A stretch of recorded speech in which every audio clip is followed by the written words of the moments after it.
Hi everyone, today is March 10th, 2018, and this is the Duel Assessment, your podcast for Yu-Gi-Oh! Duel Links. My name is Green Ranger. And I'm Deck Tech. And guess what? It's our 52nd episode, which means we've been doing this for 1 year. Yeah, kind of. Mostly. Yeah, 51 episodes, but, we'll just say 52. It's 52 weeks. 52 weeks. And we did one text only. Yep. Whoops. Yeah.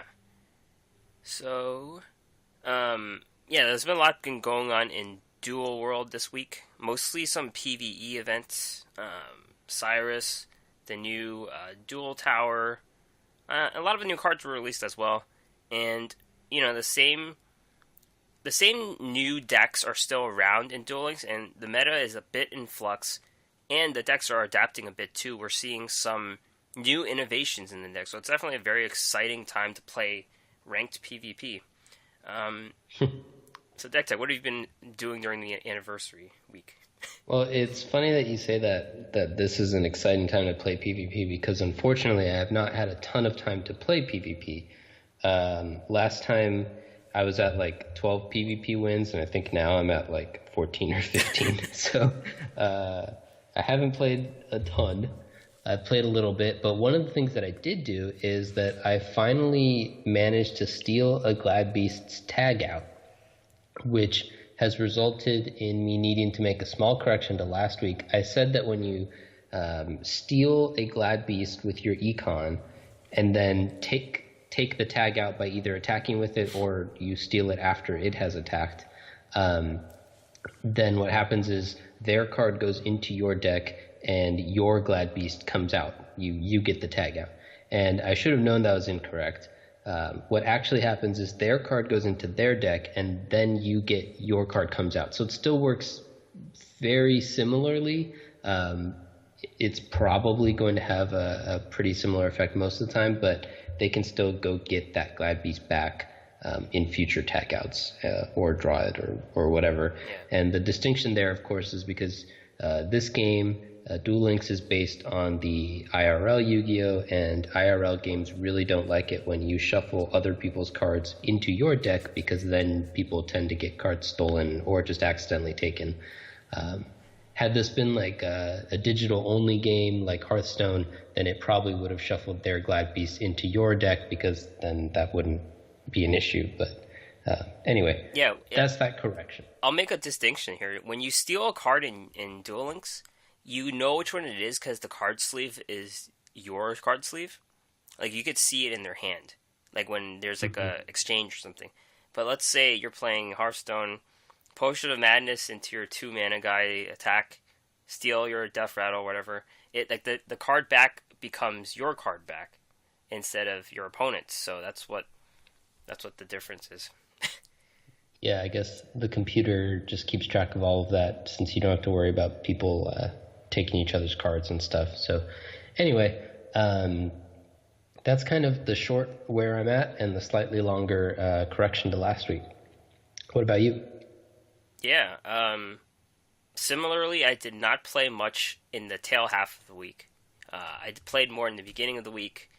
Got to Legend 3 with, I went back to Golden Flying Fish after like 2 days, because I saw people getting King of Games with it, and I had put the deck down because I thought it was unable to get King of Games, but apparently it is. So I got to Legend 3 early in the week, and I've just been busy, so I haven't played much then.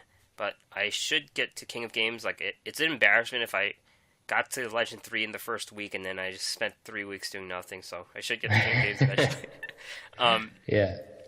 Since everyone's playing the deck now, I'm playing an aggro version, and basically the aggro version cuts 1 Oystermeister and 1 Fish for Atlantean Attack Squad. And it's tricky because the card is good. It's really aggressive, and it lets you hit harder, basically. And it's a better comeback card because you could get like a 2400 attack guy for free, basically.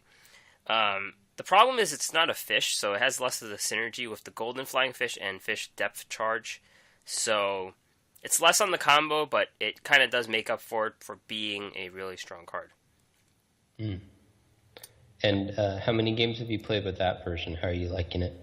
Well, I'm like at 40 right now. I think I got the SR ticket. I know, and I just know how to play the Golden Flying Fish deck, and it definitely feels better having the comeback mechanism or just straight out winning the game on turn 3. Sometimes that happens when they have no back row. Yeah. Nice. Yep. All right. So finally, we are going to talk about 1 year anniversary of the podcast. This is the only time we'll ever be able to talk about it because the time is dependent and can't go back in time. So 1 year, we've been doing a podcast for 1 year. It kind of shows that anyone can do a podcast, right? Yeah, it does. I like that though. That's a sweet self-burn. Yeah, it's definitely true that anyone can jump in and do it. Takes a couple microphones, and Skype is the easy way, and then you have to deal with a lot more of the trouble of posting and stuff. Yeah, that was the learning. That part took a while, honestly, just to learn how to do it, and that's pretty much all the work that comes into it is just learning how to do it. And thankfully, we've been doing it in cost-effective means, and that took a lot of research to do as well. Yeah, it's been nice. Anyone can do it if you stick to it and you're willing to put in the work of, because obviously it takes a good amount of time to set up a whole show every week and to put in that initial work to learn how to do it and all of that. So it's been nice. You also have to have a nice partner if you're going to do it with a partner. If you're going to do it on your own, then you have to like yourself, I guess. I don't know if you have to make your own persona, like you be a different character type deal. You think all solo people have to be a different character, or they split personalities during the show? Because I was about to say, is this not you? Because I've just been myself this whole time. Yeah, I've been myself. Okay, all right. Yeah. Yeah, I guess. Yeah, doing a podcast is cool. Gives meaning. It's something to do. Some jobs actually are about managing podcasts. So it's definitely a skill you can put on LinkedIn. Yeah, there you go. Yeah. It also can help keep your attention in a game that you maybe want to and want to be a part of, but maybe you're going through a bit of a slump, or the game is, or for whatever other reason, it's just kind of hard for you to stick with it.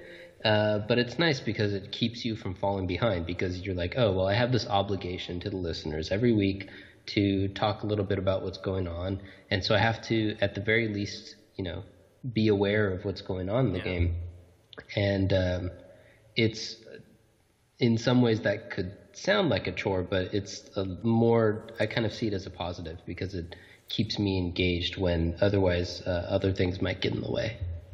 Yeah, and I personally, when I started the game, I didn't think I could hit King of Games, just because I never hit the highest level in a game. In Hearthstone, I never hit the highest level. Other games as well, I just never hit the highest level. And I guess doing a podcast did help me pay attention and become a King of Games player. So that definitely did help that. Yeah, for sure. So we've got a couple thank yous and stuff, right? Yeah. So first of all, we'd like to thank everyone, past and present, on Twitter, on YouTube, anyone who has talked to us. Thank you very much. Thanks to Grand Harrier. He's a fixture of the Duel Links Twitch community, for supporting us. Thank you very much. We've got a nice comment on YouTube from Shadow of Ice 69. Heyo, new subscriber here. I just started the game last month and have since listened to every episode you guys have put out. You guys really helped me get started in this game, so I want to say thanks. So thanks for that nice comment. It made our days. I definitely forget that we are kind of touching out to new players sometimes, and sometimes I would have to watch my language and assuming people know the highest level of play, but it's definitely good to know that we can reach to the beginner audiences as well. Yeah, and like you said, it really does make our days. We love to see those things. We love to hear that people are enjoying the product of the work that we're putting in, and that we're helping people get better and get into the game, because that's, we love to grow the community and all of that. So thanks for that comment, and thanks to everyone else who's left us comments and sent us, like you said, things on Twitter and iTunes reviews. Just kind of the segue into the next thank you. Yeah, so thanks to the help of our listeners, we're officially listed as 5 stars. It needed a certain number of ratings to get there, so we're finally there. Yeah, that's great. If you can take a moment, please give us a rating on whatever platform you listen to us on. Could be an honest rating. We love feedback, so it doesn't have to be 5 stars. You could just give us whatever. Yeah. Hopefully, like 5 stars though. Yeah, hopefully. Mostly 5 stars. Mostly. One of the podcasts I listen to, every week they have a little fight at the end where one of the hosts says like rate honestly, and the other host says no, 5 stars only. # 5 stars only. And then anyway, you can rate honestly, but if there's a big issue where it would give us a low rating, why don't you reach out to us instead and help us fix it, and then give us a good rating later. How's about that? That's a good idea. Yeah. Big news item here. We're unveiling a new logo for the podcast. This is something we talked about a long time ago, but we never did. Or we started it and then we stopped. But thanks to knowing a little bit of GIMP, which is a free, it's like a bootleg Photoshop, but, we made the logo. So it's going to be uploaded by the time you listen to this to wherever you listen to us and interact with us online. Yeah, it's our 1-year anniversary gift to ourselves. It's funny that you were using GIMP because I was using an even GIMPier thing to try to when I was doing Paint. Yeah. Paint and PowerPoint were my means of doing this.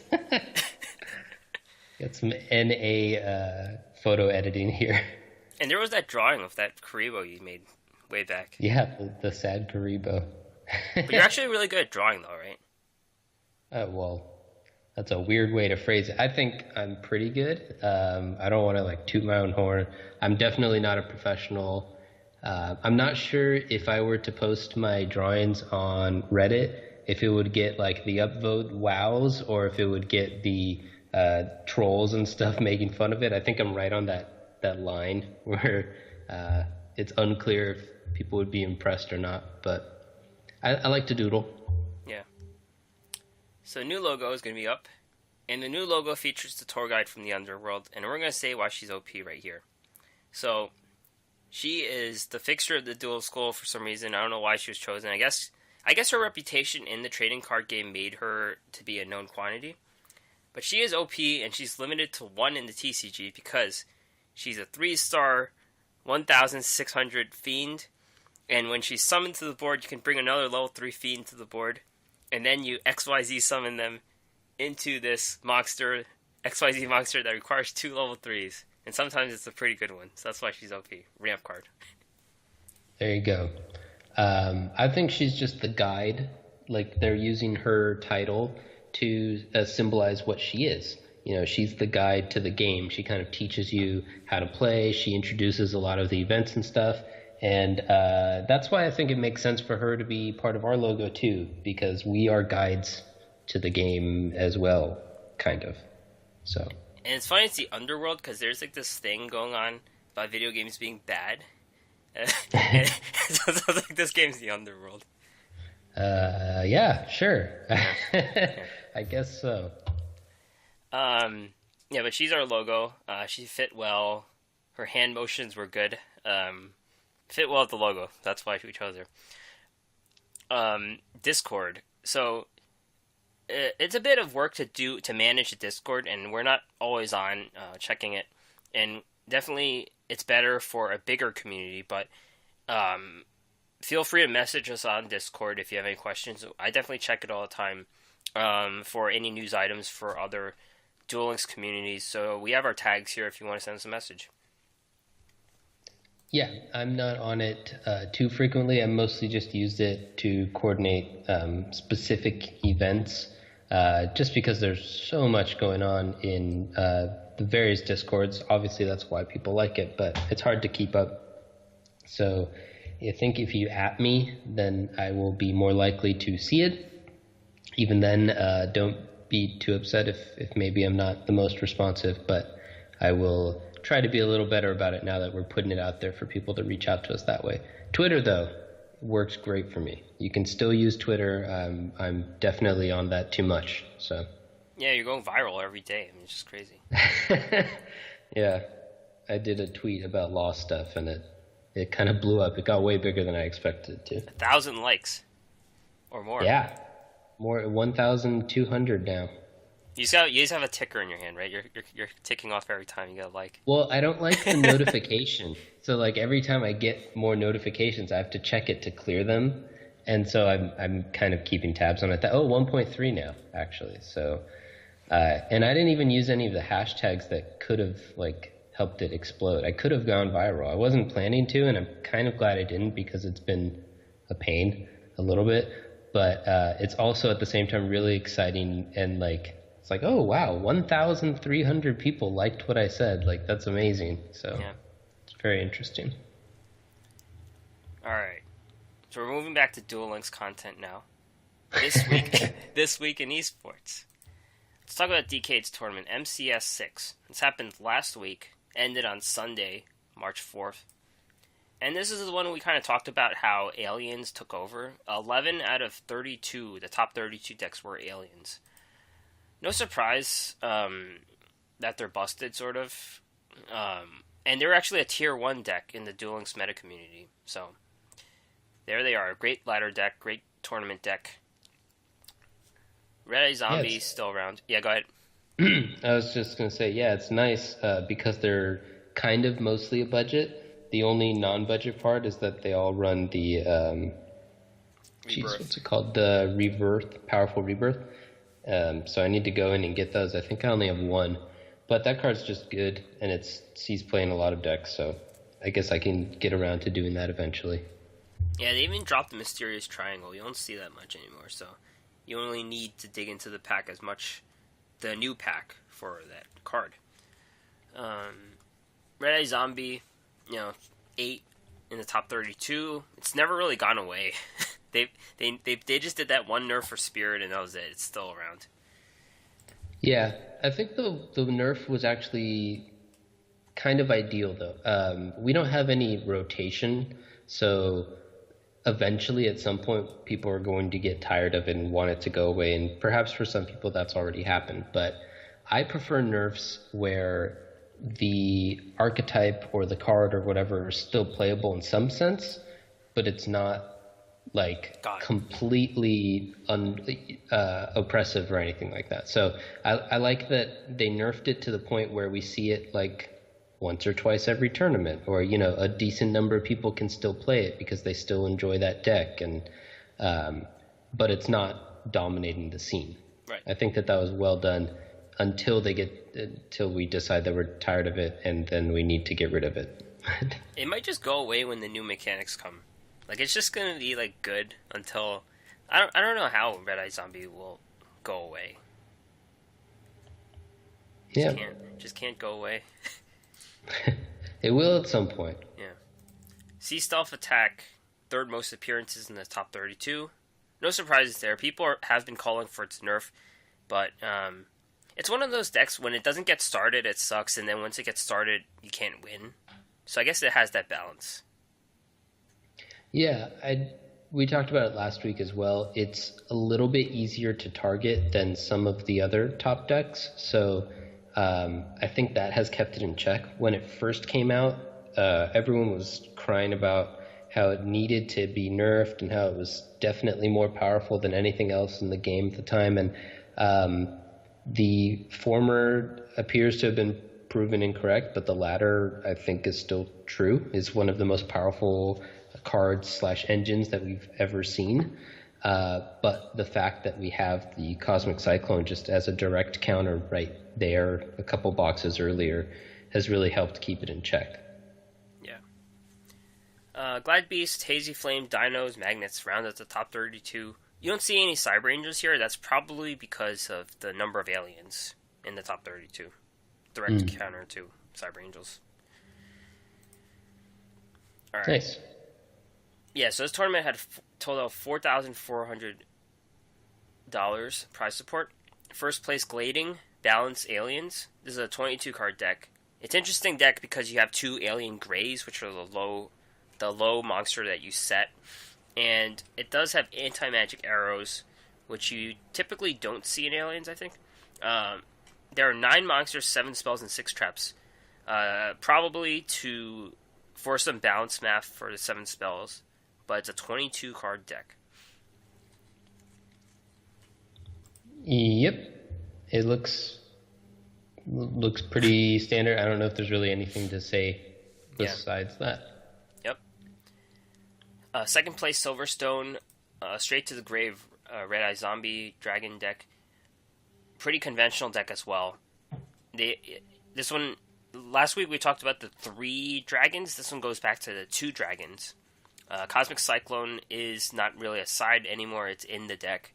4 Sea Stealth probably. 22 card deck. Anti-magic arrows in the sideboard though is interesting. It's an unexpected thing for Red Eye Zombie Dragon. Yeah, that's kind of interesting. I guess you're right. The main thing really is the Cosmic Cyclone. Other than that, it's a pretty standard list, I think. Yep. Third place, Reg Trainer 1. This is a Sea Stealth attack deck with the Mako skill, Mythic Depths. And you've seen variation in the deck. They have 3 legendary fishermen in the past. This one has none. And in lieu of it, they have Gishki Aerial, and also Gishki Chain and Gishki Beast. Yeah, so I love this innovation on this deck. The plan appears to be that you set an aerial on turn 1, and then it gets attacked into and flipped, and it actually has decent stats, so maybe it doesn't even die. But if it does die, then you can get, and if you have, if it, you can flip it up to get either the chain or the beast. And the chain can help you find the Citadel Whale, but you're running 3 of them, so if you already have the Citadel Whale, then you can get the beast. And if you play the beast, then that's a guaranteed summon for your Citadel Whale, because you play the beast to either get back your Gishki Aerial, or if it survives, then you don't need the beast and you can get the other one and fix your draws going forward. So using the aerial to tutor out whichever one is more appropriate so that you can get your Citadel Whale online as fast as possible just seems like a really strong play. And this is one of the few decks that can use, we talked about Gishki Chains, how putting things in order on top of your library or deck is especially powerful with shuffle effects, because if you only have 1 or 2 cards that are relevant in those 3, you can draw that 1 or 2 and then shuffle away the other 1 or 2 that you don't want. And this is one of those decks that actually has those shuffle effects because of the Citadel Whale's effect. And it has a Warrior of Atlantis, but the Legendary Ocean's actually only in the side deck, which is a little bit interesting. But the same idea with the Warrior of Atlantis, where you can do that shuffle to get rid of bad draws. So I really like this innovation in the deck building. And Gishki Aerial, if you did not remember, is a card from the DD Tower Water. And if you missed out on that event, you should grind this event, because they give you a pack from the DD Tower Water and the rewards. So, definitely a card to get. Yeah, I'm going to have to check it out. I don't know if I have any. Yeah, I played that event so much. The water event, I definitely have 3. But I don't have enough of these other cards, so I can't play it. So, yeah. Yeah, I still only have 1. I didn't mention it at the top, I think. I forgot to. I finally opened a Sea Stealth Attack last night while I was I had just typed that I still haven't opened a Sea Stealth Attack when I finally did. So I still need, I'll probably play with 2 because I don't think I'm going to buy through the box again, but I'm probably going to have to wait for that second one. Yeah, you're in the same boat as me now. I only have 1. And I haven't bought the box in like 2 weeks. So. That puts you in a better boat going forward because I'm at no gems. This event gives pretty good gems, though, I felt. Yeah, it's a nice way to refill the I got a little bit from the Glad Beast event as well, but it wasn't a ton. This one's doing a little better already. Yeah, I think I made like 500 yesterday. Just in one day. 500 gems. Nice. Another third place winner, Nohara Hiroshi, played a dinosaur deck with 21 cards. You've got the same 9 dinosaurs you always see. There's no Shingen Hu, though. I guess it sucks against sea stealth attacks, so there's 2 Cosmic Cyclones in there instead. Yeah. Yep, we'll see in one of the following tournaments that kind of seems to be the way that this is going. Both of these lists, actually, the third, fourth, and the one we just talked about, both the third, fourths seem to be the way that those archetypes are moving. So it's interesting to see that slight shift in the meta. Yep. So that's the MCS. They also had the weekly 10, which happened on Wednesday. First place, NA Links, I believe his name is. We made a joke about it because he's from Japan and he's called NA Links. But his first place deck is the Mythic Depths Golden Flying Fish deck, and this is a pretty standard build. Yeah, 21 cards though. Let me see what's different from mine. Well, I play the aggro version, but the double Cyclone is different. I have Parallel Twister. They kind of do the same thing. And he has a Cosmic Cyclone.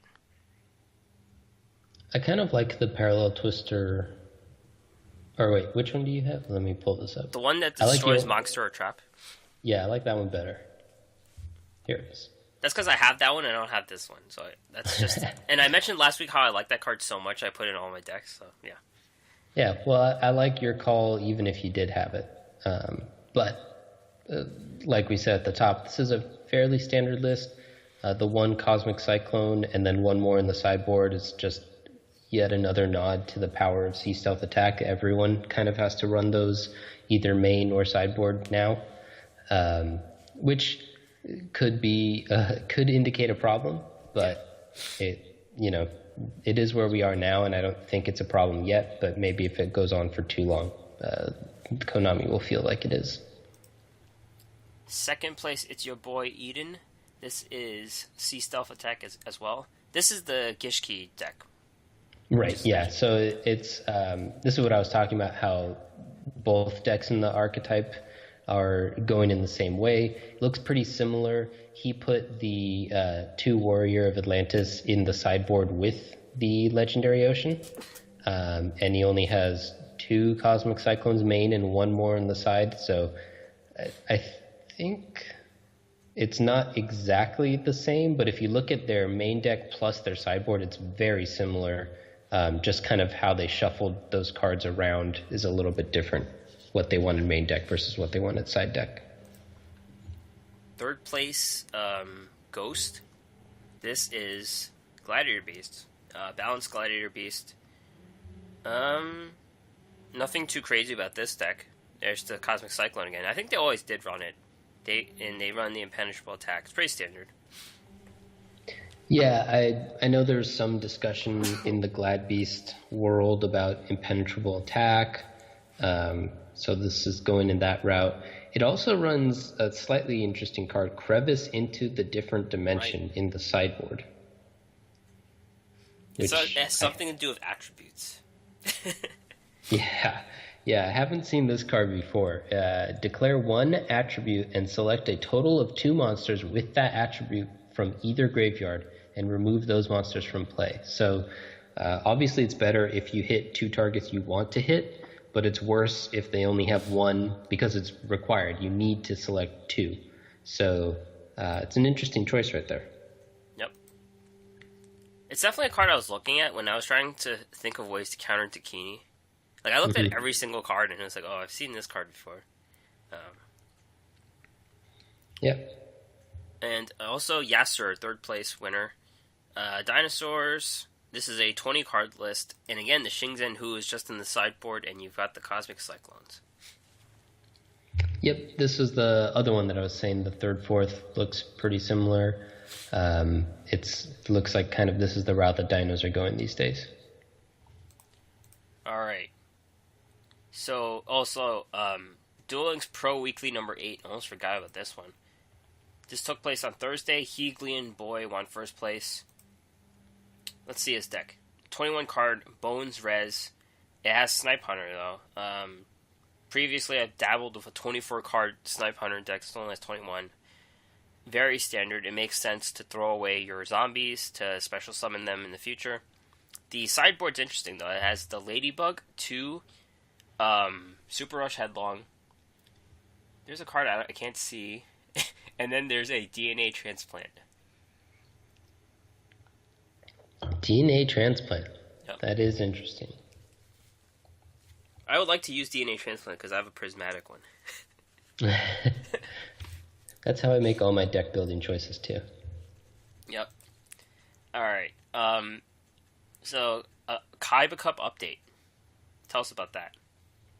Yeah, so as they do, they kind of looked at all the stats and everything for the Kaiba Cup and gave us an update to the Kaiba Cup report, or KC Cup report. It shows popular cards and skills and sample decks, and the rankings were updated after looking at the stats and removing some confirmed cheaters. Oh. So, and banning their accounts, which is always nice. Unfortunately, people like that are just going to come back, but making it harder on them is always nice. So the report kind of gives you a little bit of a clearer idea of the metagame. You could check it out in the notifications, and it's not surprising, though. It's kind of all the stuff that we talked about and that we saw while we were playing in there. Based on the most popular monsters, it seems pretty clear that Glad Beasts and Saphira Cyber Angels were the most common decks. There's also a decent amount of Dinos and Hazy. And then a couple utility cards like Sergeant Electro just shows up because he's just good and he's in a lot of things. The skills tell a slightly different story, where Dino Kingdom was the second most common skill after Balance, which kind of makes it seem like these other decks, and we know this, these other decks haven't all decided on which skill is best for their deck. There's a little bit of divergence and playstyle differences and difference of opinion as to what you should use to best use your Glad Beasts or best use your Cyber Angels.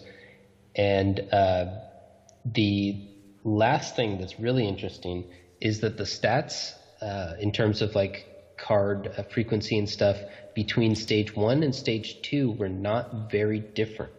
Whereas in previous Kaiba Cups, there's been a very distinct difference between the stage 1 meta, which is maybe like a little bit more casual and open, and then the stage 2 meta where everyone, gets serious.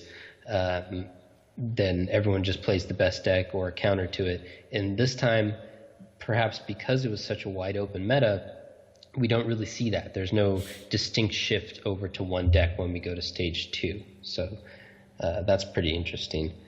The last thing is that they give sample decks, and the sample decks highlight pretty much all of like the top archetypes that we saw, the ones I was just talking about.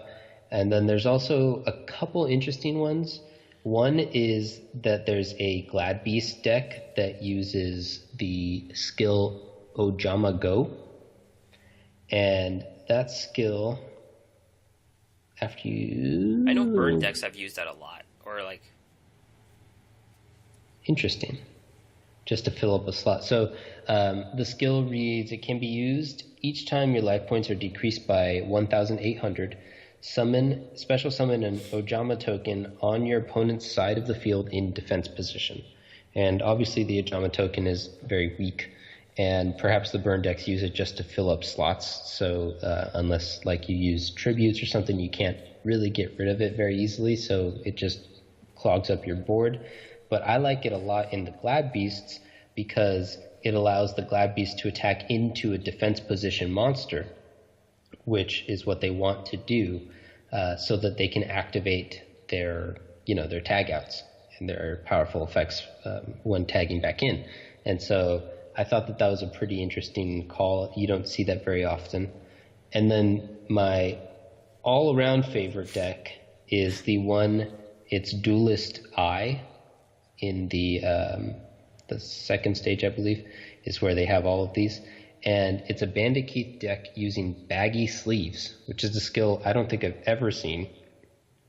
And it reads, if one of your monsters is level 5 or higher is destroyed in battle, in your next draw phase, a normal draw gives you 2 cards.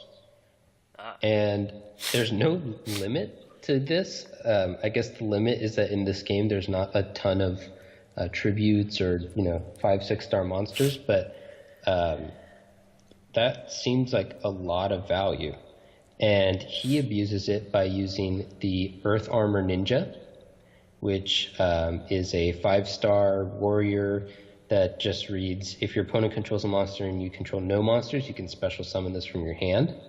So that's, a 5-star. It uses the Hazy Flame Sphinx, some soul exchanges, the Flame Armor Ninja, which when it's summoned, it's a 4-star, but when it's summoned, you can increase the level of a ninja by 1, so you increase itself to make it a 5-star.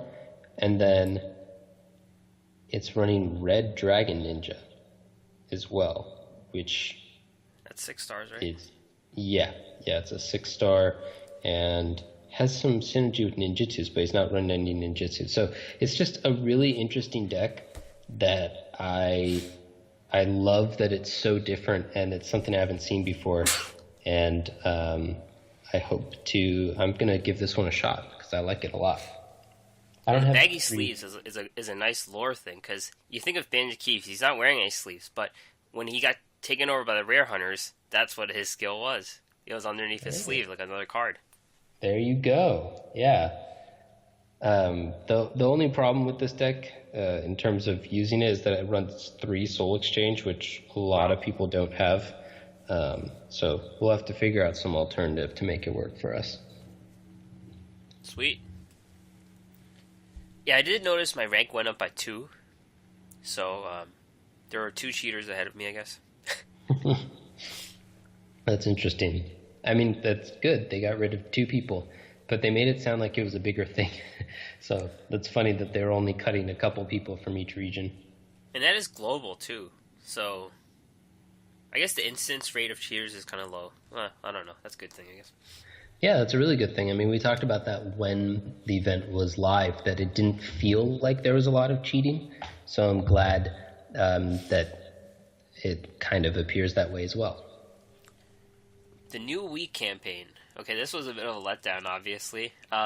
We were getting this message about this shiny pack we've never seen before. And it's going to happen every Sunday in March. And we got 1 card.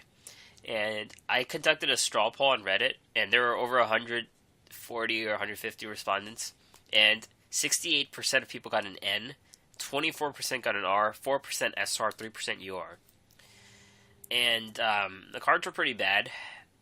Someone got a Viacroid before Syrus arrived, so that was funny.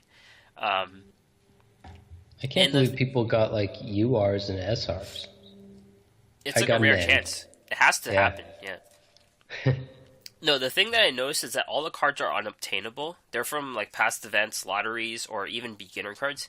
A lot of people got like the Fiend Calligrapher or the Goblin Calligrapher, and that kind of sucks. You got an N, you said.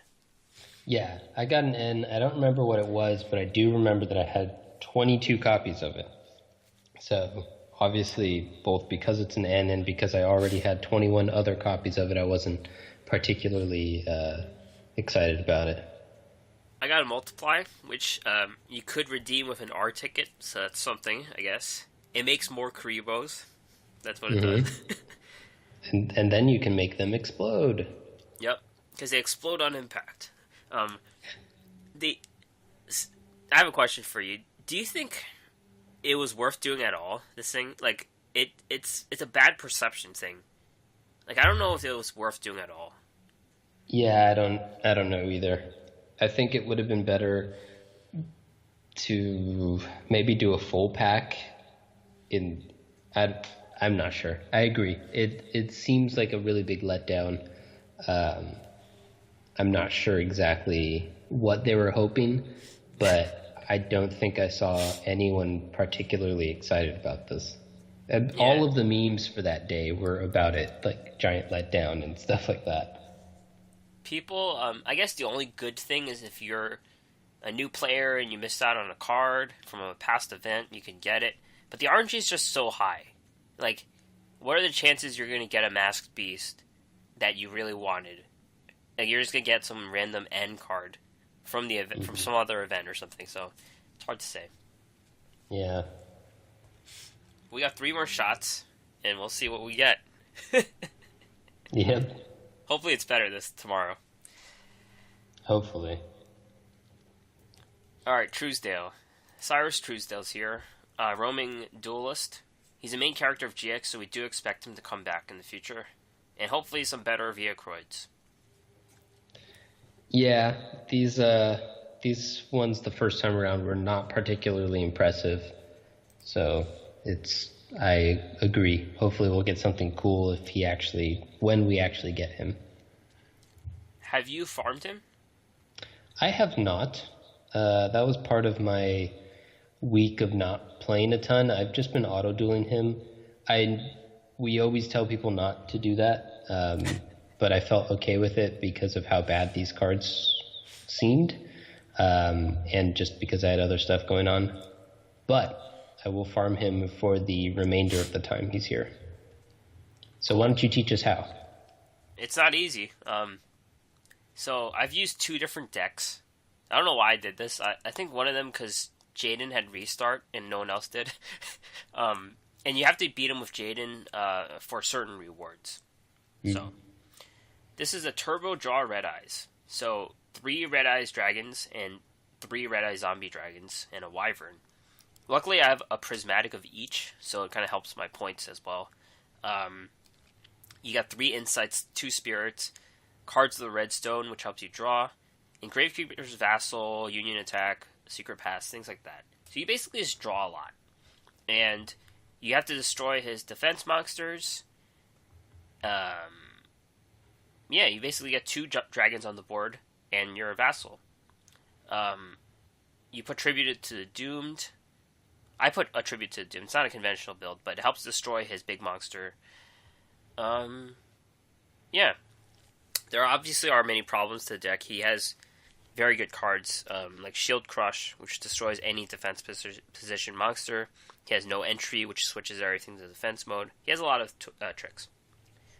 I see. So they built him so that he's hard to farm. Right. So maybe my plan of just auto-dueling him wasn't so far off anyway. His drop rates were generous, though. Like, I'm just missing 1 card. Oh, that's good. Like, I've got everything. I just have 2 of a trap card that I maybe want 3 of. But even with this inconsistency, it works. And also, I used the Winged Dragon of Ra. And this is a stall deck. Use Temple of the Mind's Eye for damage mitigation, Kaseitai for healing, and Massive Morph. So what you want to do is Massive Morph one of his monsters that you know he's not going to fuse. Sometimes it's even the fusion monster. So you get 6,000. He hits into Kaseitai, so you gain life each turn. And I have 3 defense draws. I don't know how I got 3, but I have 3 of them, so it helps you draw and stall. Finally, use Cosmic Compass to summon 3 guys on the board. Emergency Provisions, destroy your Kaseitais and the Temple. It's important to destroy a Temple. Double summon Winged Dragon of Ra, drain all your life points, and hit one of his monsters in attack mode. There you go. Yep. So those are interesting techniques. I'll have to try one out. Yep. Are any of these cards worth talking about? Let's see. Inverse Universe. Yeah, which one's that? Okay. Yeah, let's talk about it. Sure. Yeah, maybe. It's a trap card. Switch the attack and defense of all face-up effect monsters on the field. So this is the card I only have 2 of. It's kind of like Sword and Shield and Curse of Anubis in 1 card. I could see it being in something where some kind of tricky deck where you get like high defense monster and they hit into it and trick them. I don't know. Yeah, I could also see like just as a combat trick, maybe I guess since they're attacking in, you need it to be, like you said, it would be in that same deck. But you can use it, I guess, offensively or defensively, where either they're attacking into your dudes, or you are attacking in for lethal. This would be particularly funny with Big Shield Gardna, because they attack in, they take some damage because his defense is bigger than almost anything, and then they attack in again thinking that they're going to clear him, but instead they run their dude in to a bunch of damage and probably lose their dude and take a bunch more life. That's my favorite plan for it. You could possibly do something with Titan Showdown too. Like there's that Rex deck with Titan Showdown where they hit into the elemental gods. Mm-hmm. Yeah. But that's a very niche scenario that might beat you once in a while. Yeah, I think generally speaking, people are probably just going to stick to cards like Windstorm of Edequa and for defensive plays and Wall of D. And then if you want combat tricks, we haven't seen like Metamorph in a while, but that's like the type of card I think that is probably better than this. So it's interesting. I don't know if it'll see any play. Probably the best of the bunch here, though. Yeah, you've got Express Droid. It draws you 2 cards. I mean, gets you 2 cards from your graveyard.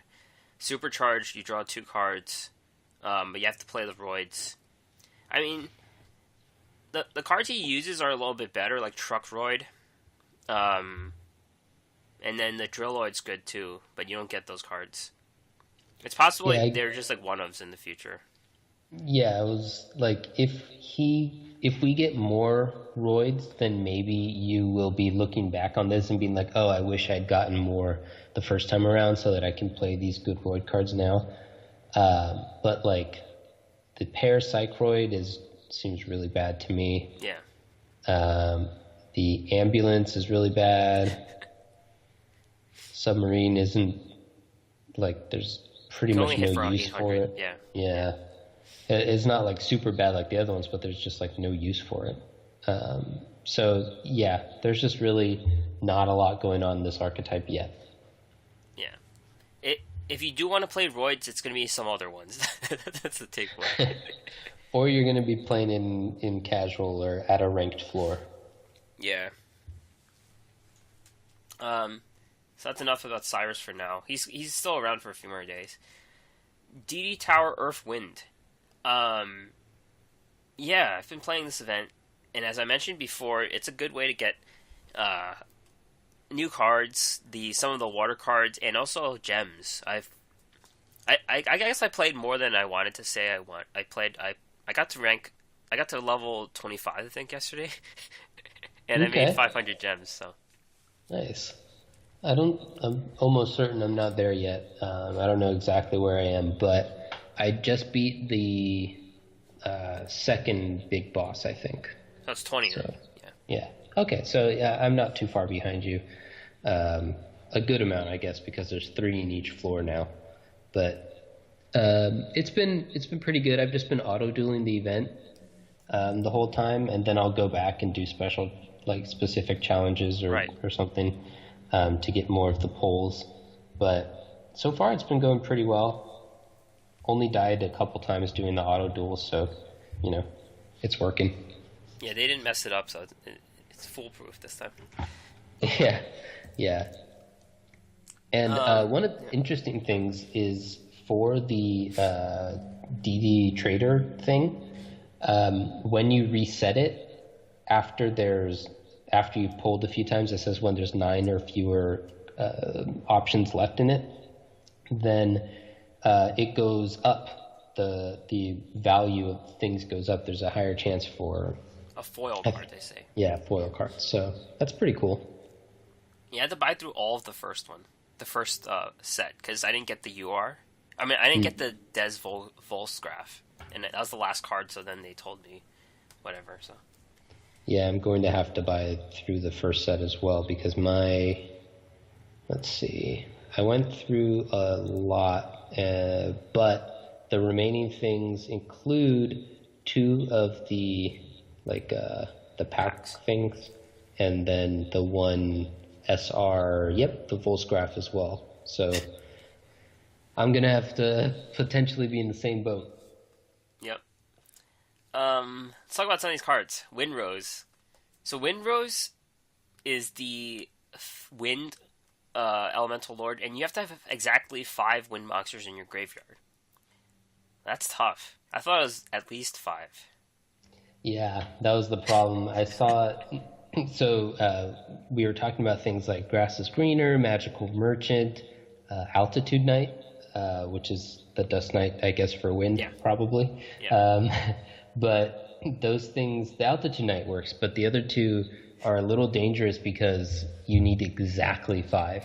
So you need those cards, and either to build your deck like specifically with exactly 6, I guess, wins or something, or some way to banish things from your graveyard, which there are a couple options, but it's just you're jumping through a lot of hoops to get exactly 5 into your graveyard.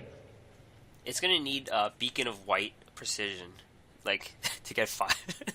Yeah, there's ways to do it. I'm sure we're going to see something on YouTube or something about it, but it's just not.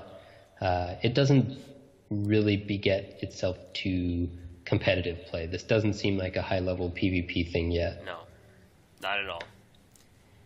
Des Volsgraph, 6-star dragon with 2200, 1700. If it destroys a monster by battle and sends it to the graveyard and inflict 500 damage to your opponent, each time a normal quick play spell resolves, this card gains 200 attack for the end of the turn.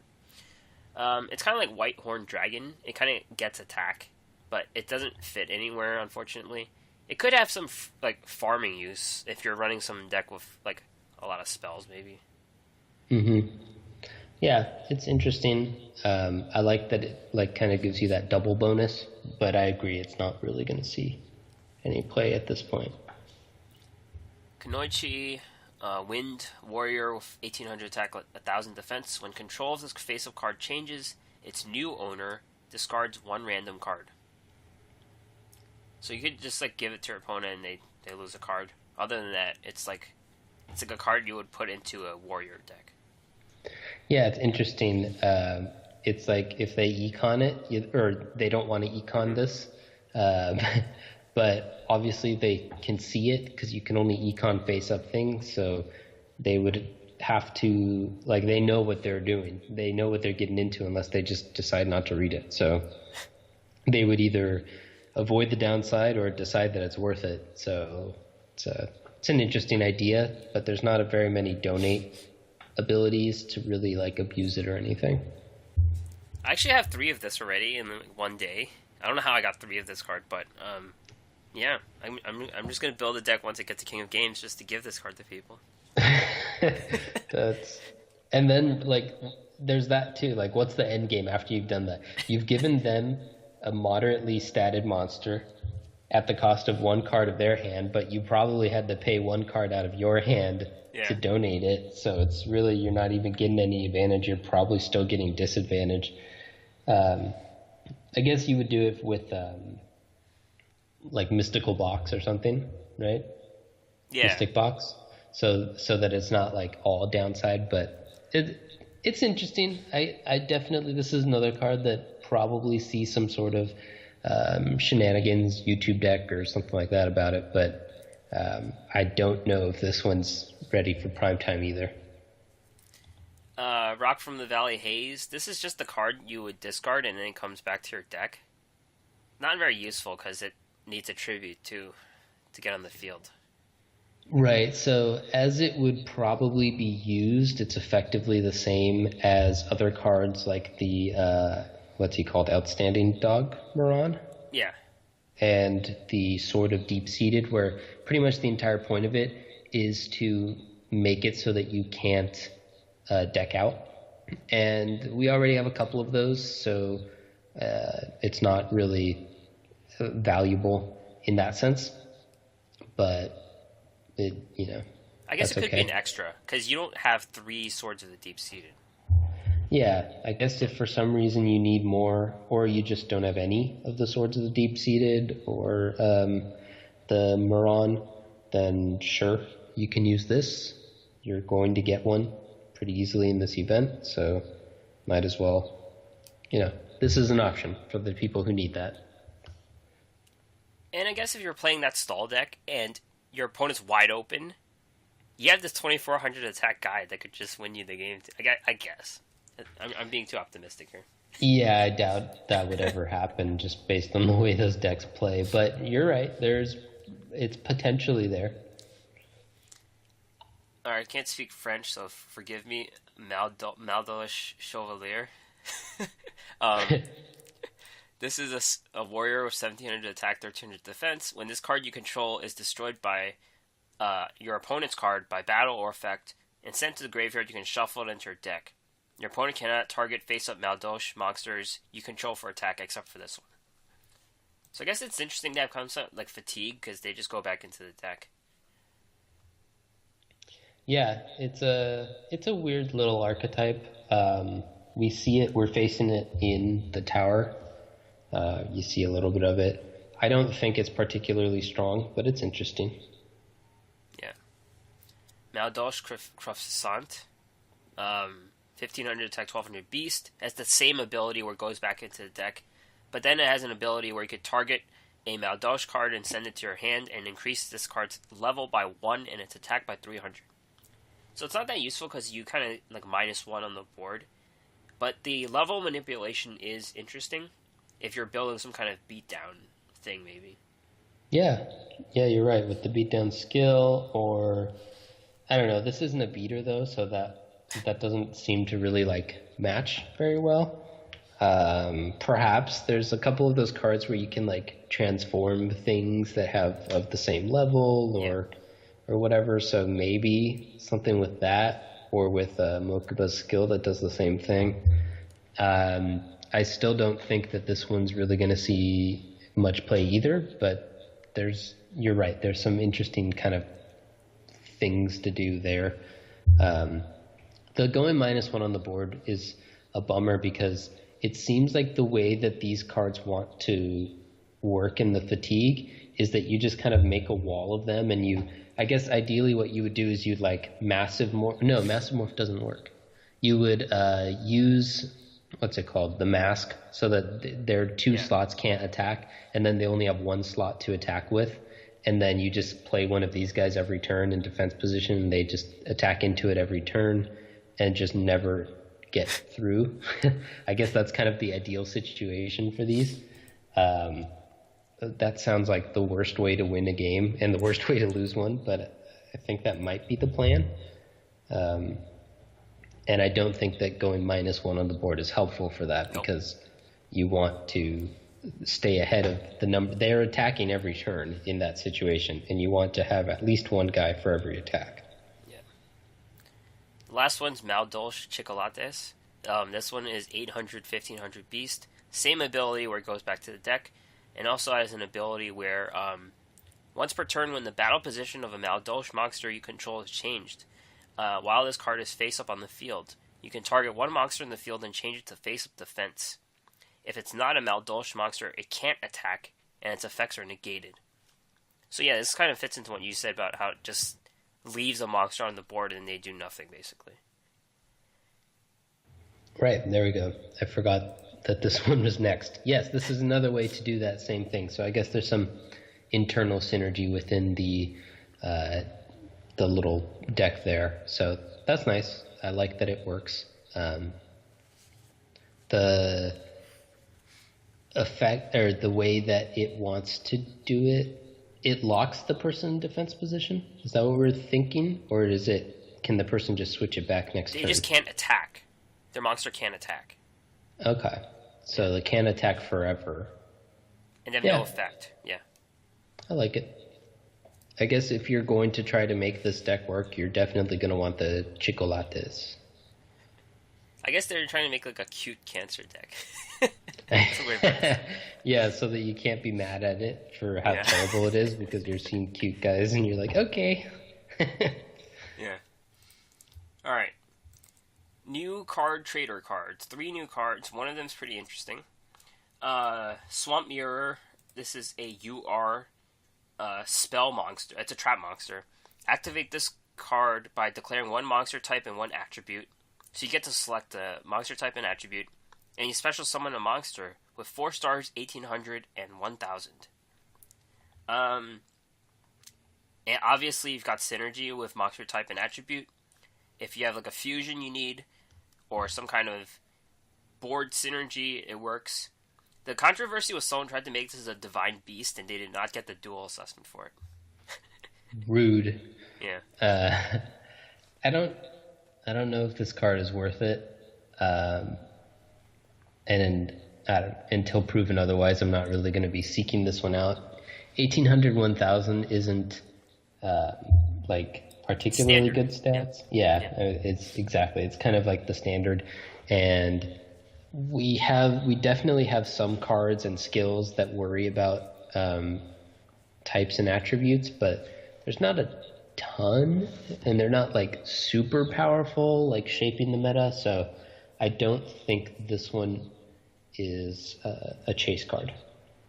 And what's bad about it, I think when it goes to the graveyard, you can't use like a graveyard ability to bring it back. It's a trap card, so. Probably not.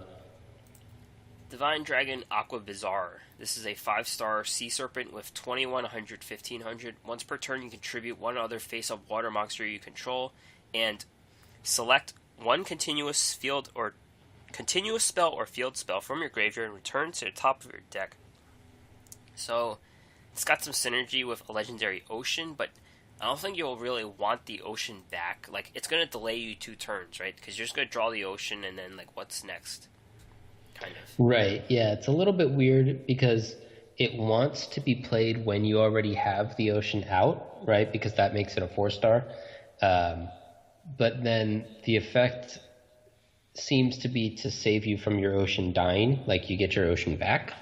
And then, like you said, even if you do that, that doesn't seem the best, because then you're putting it on top of the deck, which is just so much weaker than putting it into your hand, because you're cutting yourself off a draw. So I think this card is interesting and decent. I still have enough SR, whatever they are, jewels, that I might be picking this guy up. So far I haven't been picking it up though, because I think it's just under, like it's kind of on the cusp, and I'm putting it right now at just under playable. Yeah, you've got a lot of 5-star water monsters, like the Mecha Sea Dragon, which is just an N, that you would play over this guy. Yeah, I think so. Finally, the Dragon Dwelling in the Deep. This is just an R. 4-star Sea Serpent with 1700, 1400. Place 1 ocean counter on this card during each player's standby phase. Oh, to each player's. When this card is removed from the field, all fish and sea serpents you control gain 200 for each ocean counter until the end phase. So it's got an interesting text, removed from the field. So that means graveyard or banish. I guess it gets better when there's more like banish abilities and XYZ and synchro and things like that, I guess. Yeah, it's also like if it's bounced to your hand. So it's destroyed, banished, bounced, blinked, as it's sometimes referred to, where something just goes away momentarily and then comes right back. There's a couple different ways that this might be able to activate, which is interesting. Yeah. It's just an R, so probably going to get this card. Yeah, I'm definitely going to pick this one up just because, like you said, it's easy to get. Alright, upcoming news. The official subreddit of Duel Links is looking for a moderator. I guess things have been going out of control there, so yeah, go apply. Yeah, you can be the next moderator. You are the upcoming news. Listener, not Green Ranger. Yeah, I'm not going to be a mod. Let's see. Data mined cards. The new next MiniBOX is leaked. Rampage of the Forest. Let's see. We're not going to go over all these cards because it's not official yet, but there were some cards that definitely caught my eye. Hey Truesdale. It's a spell card. Basically, you return all set cards on the field. set magic and trap cards. Yeah, I mean, that seems pretty good. Obviously, it can help you in the same way that anti-magic arrows does, where you just kind of can get a free attack in because of it. I guess you could maybe use it to counter things like the Shin Zheng Hua or whatever, where you want to get your cards back, so you can use it kind of defensively in that way as well. Seems like a powerful card. Yeah, I think this might be a staple. I guess we've always been stuck in the back row mentality. If this card shows up a ton, I might. It wouldn't be crazy to see like more hand protection, I think. Mm-hmm. Yeah, I think the back row cards in this game are a little bit stronger than the monsters, and that's why the back row mentality is so important. We just have some really powerful spells and traps that we need to play around, and obviously this helps you avoid doing so. Yep. Dark Core is a normal spell. Discard one card, target one face-up monster on the field, and banish it. So it's better than Tribute to the Doomed, I think, because it's harder to get back the monster, and you can even use it on your own monsters if you have some kind of banished thing going on. Right, yeah. So it's probably going to be mostly better. Every once in a while, I guess your opponent would prefer that you banish instead of destroy something for them, but it might see play. Tribute to the Doomed saw a little bit of play, so this might see some play. Probably around the same amounts, I would guess. Yeah, people are getting frustrated over Snipe Hunter in tournaments, like it's like failing them. Yeah. Yeah. Memory Loss is a trap card. When a face-up attack position monster you controls is when a face-up attack monster your opponent controls just activated an effect, except during the damage step, negate that effect. And if you do, change that monster to face-up defense position. So it's like Divine Wrath, but you're not paying a card and you don't destroy the monster. Yeah, it's an interesting card. It works well with the ninja, the grandmaster that I like, who kills things in defense position. There are a few effects that are worth countering just to counter the effect. So. Yep. And this set is the biggest archetype I am seeing is the Sylvan archetype.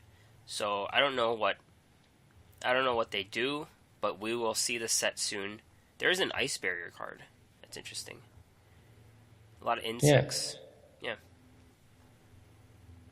People are saying Weevil might play something other than Burn, but I don't know. We'll see. Yeah, I agree. They're kind of in this very niche place in the game where perhaps they want to expand it a little bit more. Just like how all of the water monsters seem to be like, oh, Mako decks, when maybe that's not exactly what the designers wanted. They wanted you to look at other ways of playing with water. Obviously, water is one of the central, type or attribute? Attribute. It's one of the central attributes. So it's like a huge component of all of the monsters in the game, and to lump them all into one character when you have whatever it is, like 20 characters, isn't exactly what they wanted. So yeah, expanding it makes some sense. I know the water decks. I have seen different characters play it, like the Sea Stealth particularly. I have seen like balanced versions and things like that.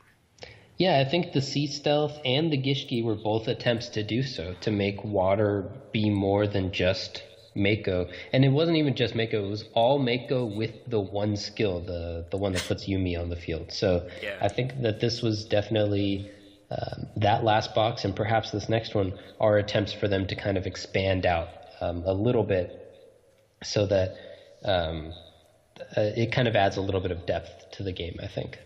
Yep. And finally, we learned of some leaked duel skills. 5 skills were leaked, and they all have to do with the Winged Dragon of Ra. So it's possible they're merit cards whenever we get that character.